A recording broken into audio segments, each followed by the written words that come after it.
Hello, everybody. Welcome into another episode of the Fantasy Pros Football Podcast. I am Ryan Wormeli, joined this morning by Andrew Erickson and by our guest, Joey Wright. Joey, thank you so much for coming on. Busy time of year, as always. We're now into week 7 here. We're talking a little buy low, sell high. Really appreciate you making the time.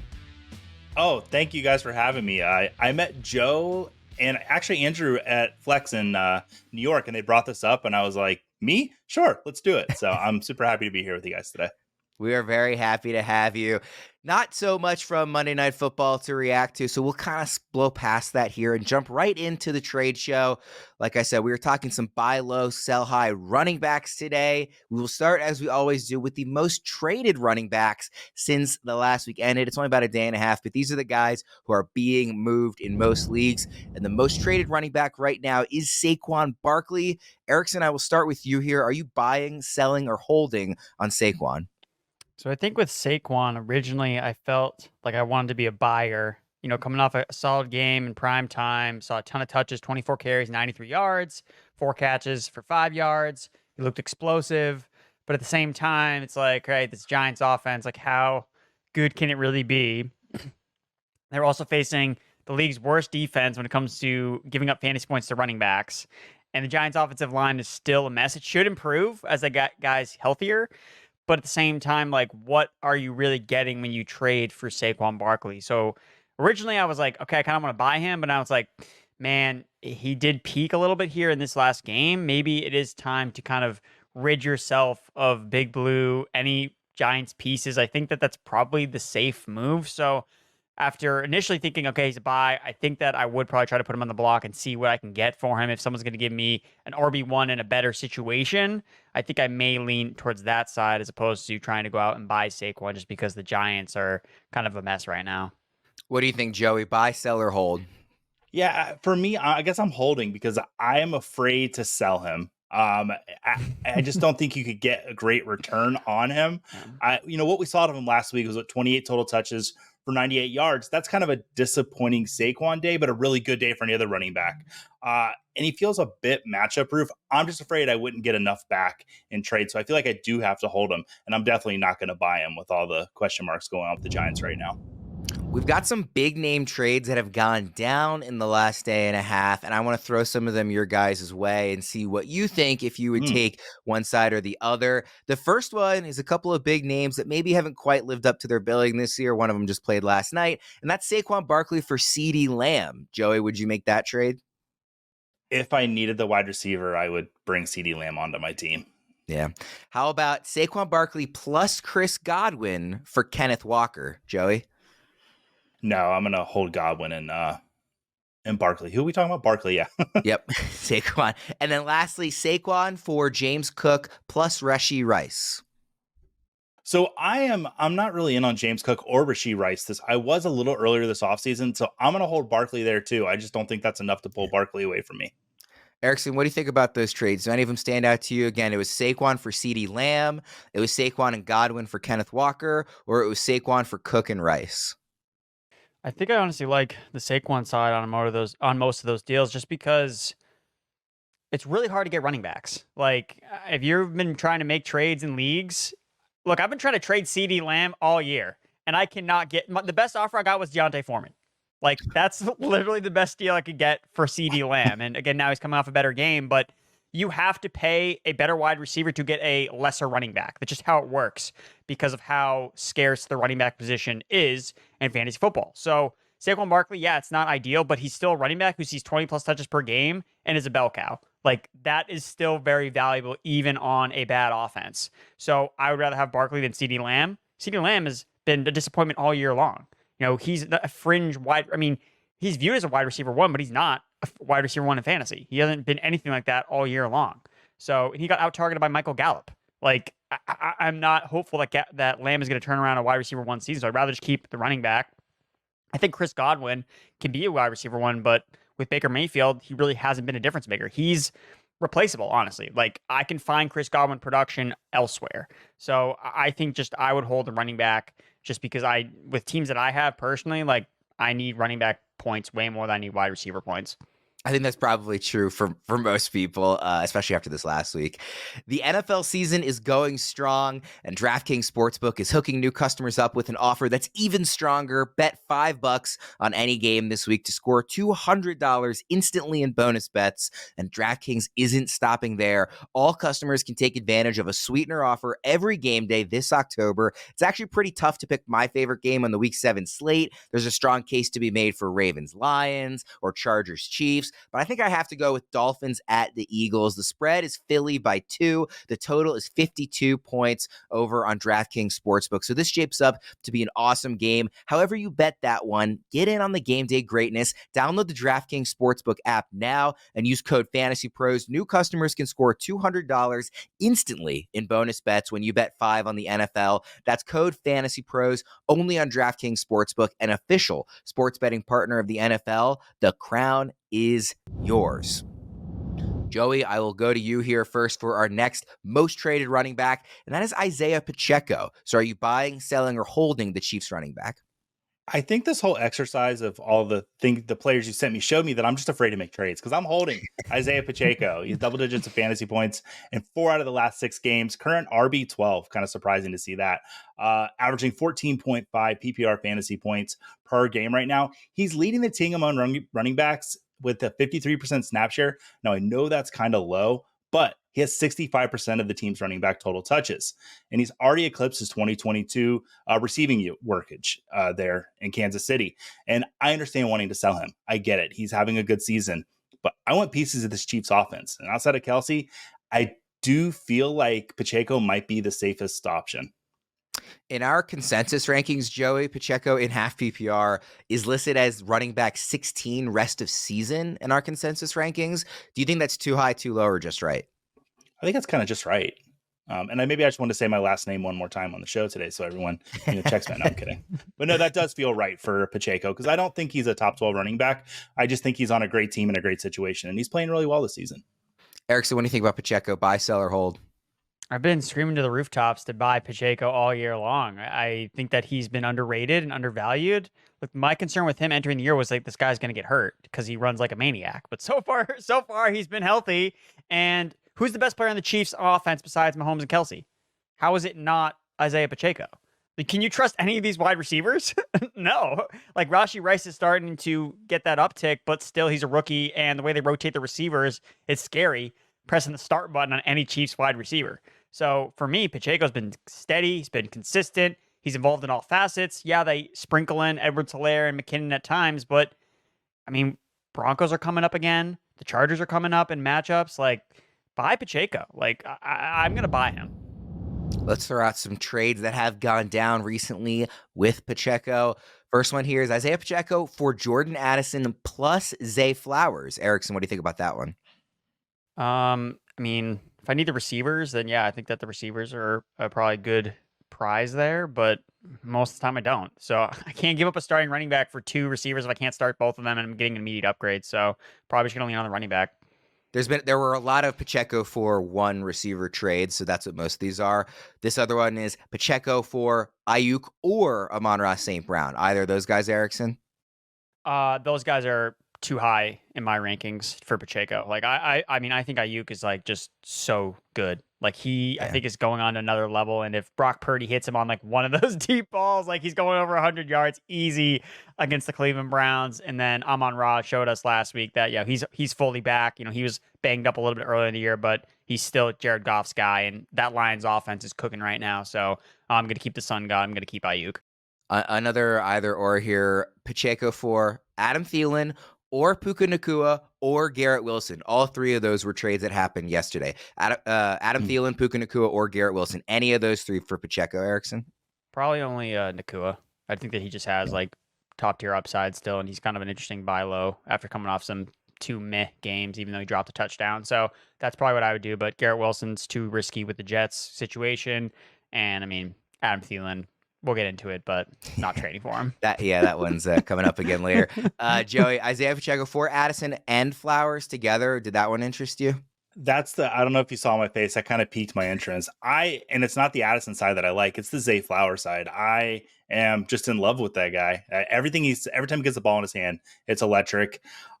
if I need the wide receivers, I'm going to make that trade. But if I, like Erickson was saying, like running backs are so hard to come by right now, especially at this point in the season that you can depend on. So you might just be holding Pacheco. Any of those other, individual wide receiver trades that went down? Again, it was Ayuk, Amon-Ra, Thielen, Puka, Garrett Wilson. Any of those, pique your interest as well? Garrett Wilson was the only name that I was like, I would rather have Pacheco. The other ones, I would rather have the wide receiver for sure. That makes sense. Before you guys listening make any trades, you need to check out our trade analyzer at fantasypros.com/myplaybook or on the Fantasy Football My Playbook app. Instantly see who wins any trade and how it shifts the balance of power in your league for the week, for the rest of the season, and even beyond for dynasty leaguers. Stay ahead and play smart with the trade analyzer on fantasypros.com/myplaybook and on the Fantasy Football My Playbook app. Guys, let's move to our buy low running back section. And Joey, I want to start with you. Who's your top buy low running back right now? It's Aaron Jones. Now, I know, his price can't be too sky high. He's not been on the field much this season, only appearing in 2 games. But on that limited work, he's averaged over 4 yards a carry as he has his whole career. Now, his receiving totals this year, on limited work, it's a little balloon because he had a 51-yard reception that was a little crazy. That's kind of pumped it up a little bit. But the fact that he's utilized there, I think, is really important. 63 targets his last 4 seasons in a row. And the best thing is he practiced on Monday, and he might be making his season return versus Denver Broncos. Sorry for any Denver residents. But Aaron Jones, if he's on the field, he's going to go off on Sunday. And part of the reason I'm kind of high on buying Aaron Jones, buying low on him, is because I just haven't liked anything I've seen out of A.J. Dillon this year. He's barely averaging 3 yards a carry, and he's conceding receiving work to Patrick Taylor. And we really haven't seen this Packers offense at full strength. I think once we do, Aaron Jones is going to be really involved. And once that happens, his price is going to skyrocket. So I'm all in on buying low on Aaron Jones right now when you can get him. I want to ask you the same question I asked about Pacheco, which is in his rest of season consensus ranking, Aaron Jones is RB17. I think this is a really interesting range, that second half of the teens. Aaron Jones is RB17. Is that too high, too low, or just Joey Wright? I think that's not just Joey Wright. I think it's a little too low. I think Aaron Jones is a top 12 running back. He's shown it the last few years in the league. I think he needs to pump up a little bit. Maybe I can move my rankings, my rest of season rankings, to get him up there a little higher. Help him out a bit. Erickson, what do you think about that ranking, by the way? RB17 for Aaron Jones. RB17. Trying to see where I have him. So I have him at RB22. Oh. I wasn't as high on Aaron Jones entering the year, and I mean, so far he's like proven me right because he's an older running back and he's already been hurt like twice. So that's my only concern, is just like how healthy is he? And even though A.J. Dillon sucks or has not played very well, I should say, I want to be clear with that. He's still going to like eat into, they still are going to play him. Like they're just not going to get away from it, especially in the red zone where the last 2 years it's been A.J. Dillon getting red zone touches. So unless Aaron Jones runs hot on his receiving usage, it's like, okay, like what's the upside here? In the Packers, it's like, what Jordan Love are we going to get? Like, that's the other big question, where it started out really hot, really efficient, been down the last couple of weeks. So I'm probably more lukewarm on Aaron Jones overall. By the way, A.J. Dillon down at RB45 in the consensus rest of season rankings for running backs. So most people are agreeing that he is not playing very well this year. To put it kindly, Erickson, give me your number one buy low running back. Yeah, you got to, when you're buying low on running backs, they have to be bad, okay? They have to be not playing well. Dameon Pierce. Not playing well right now. Like, his yards per carry, he's been tanking. He's losing the job to Devin Singletary. Look at any of the recaps written this week about last week's game with the Houston Texans. But the week before, you know who didn't have any carries? Devin Singletary. So I'm not going to overreact to a one-game sample where I don't think it's really a trend. Just look at the game logs with Dameon Pierce. He's gotten over 20 carries in like 3-4 different games. I don't think this one game where Devin Singletary got a little bit more work is really indicative. Okay, well, the rest of the season is going to be Devin Singletary is going to be the guy now. Like, I don't really think that. I think that Dameon Pierce is still the guy that they want to be their starting running back. Last week, he got stuffed 3 times at the goal line. No one would be upset about him if he scored a touchdown. He's still their goal line back, which is part of the reason why we want to play running backs in fantasy football. And the Texans offensive line is getting healthy. They're on a bye week this week. Nobody wants Dameon Pierce right now, which is why you can buy low and actually get him on your team. You know who they play when they come back? The Carolina Panthers. It's the best matchup you could possibly ask for a running back. So Dameon Pierce for me is a screaming buy. His value is only going to go up after he faces the Panthers. And then if you want to trade him high after that, be my guess if the usage still isn't working in his favor. But I think he's going to be productive when he comes back to the field after their bye week. And I think there's never been a chance to buy him than right now. By the way, you mentioned that the Texans are on bye this upcoming week. I guess I said by the way. You could call that a pun. There are 6 teams on bye here in week 7. Panthers, Bengals, Cowboys, Texans, Jets, and Titans. So it is going to be really rough putting the rankings together this week with a whopping 6 teams not playing. Joey, what do you think about Dameon Pierce quickly? Because I think he's an interesting guy too. That I was very high on him, over the summer. I have him pretty much everywhere because I really thought he was being undervalued, and the efficiency hasn't been there. Obviously, there's been injuries, but the offense has been good. A lot of moving parts here. So, what do you make of Pierce? I'm a Florida Gator fan. Dameon Pierce is one of my favorite players in the league. I loved him last year. I remember screaming about the Gators not using him when he was there in Florida. And then I was so happy that they didn't, because he looked so great last year for those 10 games, breaking tackles left and right, super explosive, one of my favorite players in the league.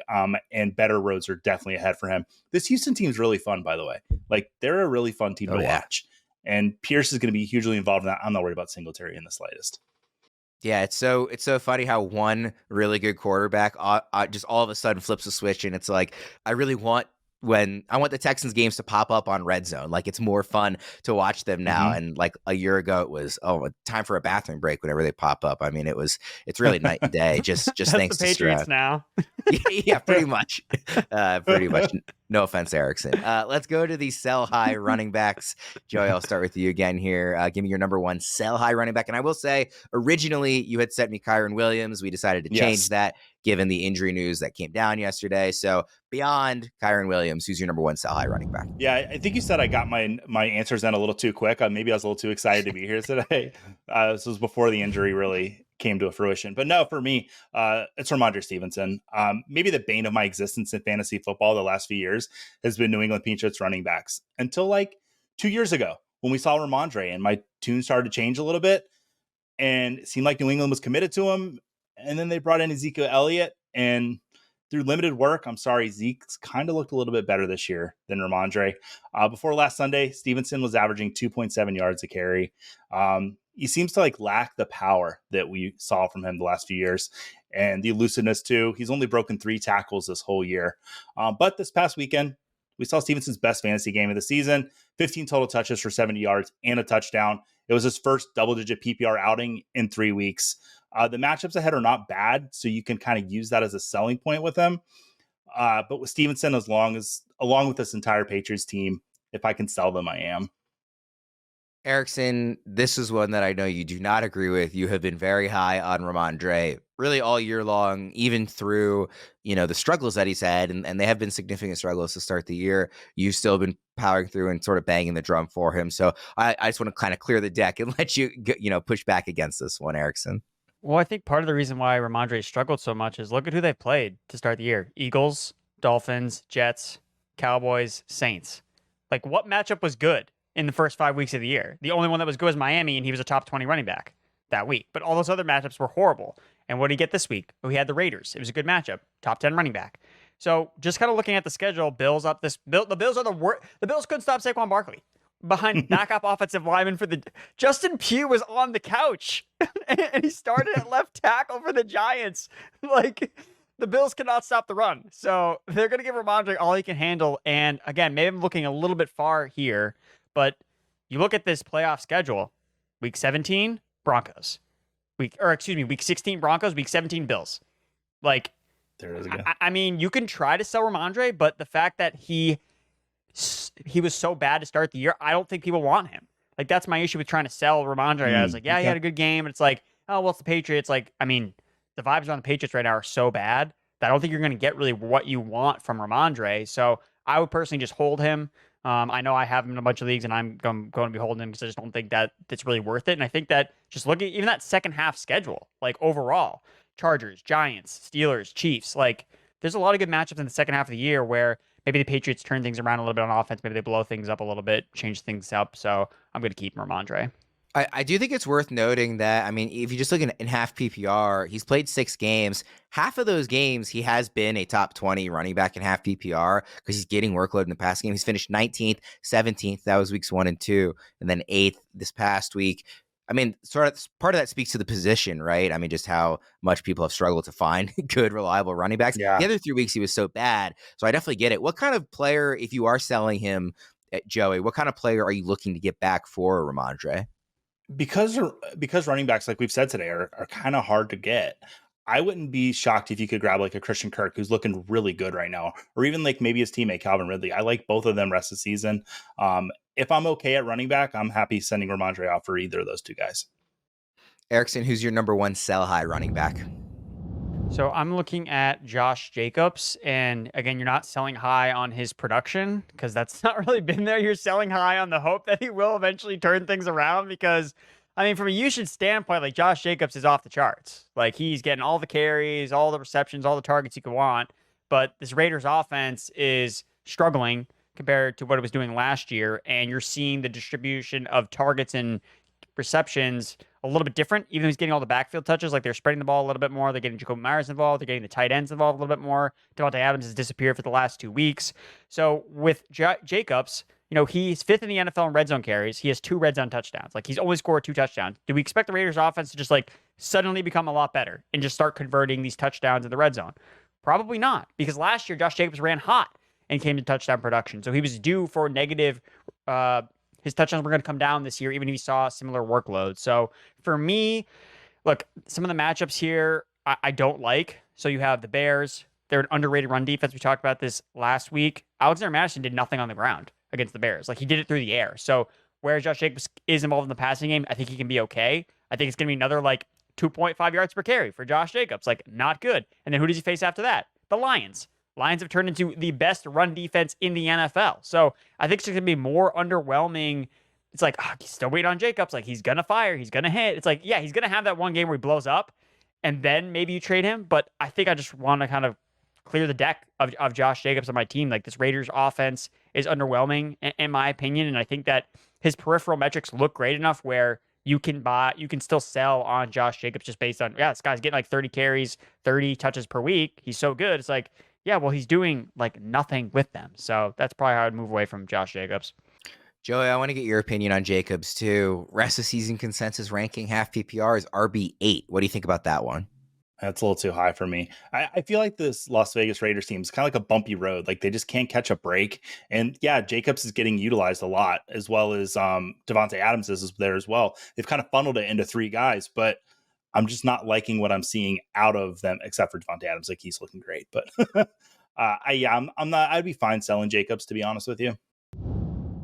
Fellas, is there a better sports month than October? I say the answer is no. Football is well underway. The baseball postseason is here, and brand new basketball and hockey seasons are upon us. While we all love watching our favorite teams on television, there is nothing better than being at a game live and in person. I got to attend my first ever Orioles playoff game before they were eliminated just a couple of weeks ago, and I'm planning to make it out to Mile High Stadium for my first Broncos game in person sometime this season. And of course, you know I'll be using the best way to get tickets to any of these games on Game Time, the official ticketing app of FantasyPros Fantasy Football. Game Time is the only ticketing app that gives you peace of mind with your purchase. They let you see the view from your seat before you buy, so you know exactly what to expect when you arrive. Their all-in prices show your total up front, so you know you're getting a great deal without hidden fees, and it takes no time at all. You can buy tickets in seconds with just 2 taps. So take the guesswork out of buying tickets with Game Time. Download the Game Time app, create an account, and redeem code FantasyPros for $20 off your first purchase. Terms apply. Again, create an account and redeem code FantasyPros. That's FantasyPros, all one word, for $20 off. Download Game Time today. Last minute tickets, lowest price guaranteed. Fellas, let's wrap things up with some listener questions here coming from Twitter/X. Question number 1, 2-quarterback league with Fields out and Stroud on bye this week. Who are some of the best week 7 streaming options? Joey, I'll start with you. Yeah, Jordan Love gets the Broncos this week, 3rd most fantasy points to opposing quarterbacks this season. So I like Jordan Love as an option. Also, if Love is not out there, Geno Smith, Brock Purdy, both have good matchups. So I'm fine with either of those 3 quarterbacks, but I'd prioritize Jordan Love. Erickson, what do you think on some Week 7 streaming quarterback options?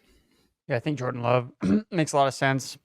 Just until we see the Broncos defense actually step up. Again, Broncos Chiefs is always going to be a weird game Thursday night. Like, I'm not going to buy that as their sample size of, oh, now they're good. It's like, no, like they've put enough tape out there that they're probably still bad. So I think that I would lean definitely highly on Jordan Love, Brock Purdy after a disappointment. I think that he'll bounce back against the Vikings. Stafford, if he's still out there hanging around, like he's like so on the cusp of like having a big game. Like he's just like so close. Just like everything is there for Stafford to have a big game. Just hasn't come together quite yet. But I think that he's solid. I would stay away though. Just like don't play Derek Carr. Like please, like we're gonna find Derek Carr is gonna get exposed on Thursday night. It's like everyone's like, oh, like how has he been doing? It's like, well, this is what the Saints signed up for. Derek Carr, all these air yards going nowhere. Yeah, don't play Derek Carr.